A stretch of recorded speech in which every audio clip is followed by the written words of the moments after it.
എല്ലാവർക്കും നമസ്കാരം. കേറ്ററ്റുമായി ബന്ധപ്പെട്ട ഒരു പ്രധാനപ്പെട്ട അറിയിപ്പാണ്. അതായത് നമ്മൾ കേറ്ററ്റ് എക്സാമിന് രജിസ്റ്റർ ചെയ്യുമ്പോൾ നമ്മുടെ ഒരു ഐഡിയുടെ ഒരു നമ്പർ അതിനകത്ത് ആഡ് ചെയ്യാറുണ്ട്. ആ നമ്പർ അടിസ്ഥാനത്തിലുള്ള ഐഡിയാണ് പരീക്ഷാ ഹാളിലും കൊണ്ടുപോകേണ്ടത്. പക്ഷേ 2023 സെയിം നമ്മൾ ഏത് നമ്പറാണ് ഇപ്പോൾ ആധാറിൻ്റെ നമ്പറാണ് കൊടുക്കുന്നതെങ്കിൽ ആ ഒരു നമ്പർ ഹാൾ ടിക്കറ്റിൻ്റെ താഴെ കൊടുത്തിട്ടുണ്ടായിരുന്നു.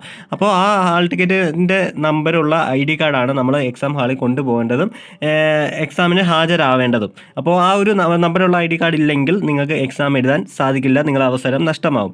അതുപോലെ തന്നെ 2024 വന്നപ്പോൾ അങ്ങനെ ഒരു നമ്പർ കൊടുത്തിട്ടില്ലായിരുന്നു. പക്ഷേ സെയിം ID കാർഡ് തന്നെ കൊണ്ടു ചെല്ലണമായിരുന്നു. പക്ഷേ ഇത്തവണയും ഈ ഒരു ഹാൾ ടിക്കറ്റ് ഈ ID കാർഡിൻ്റെ നമ്പർ ഉണ്ടാകും എന്നാണ് അറിയാൻ സാധിക്കുന്നത്.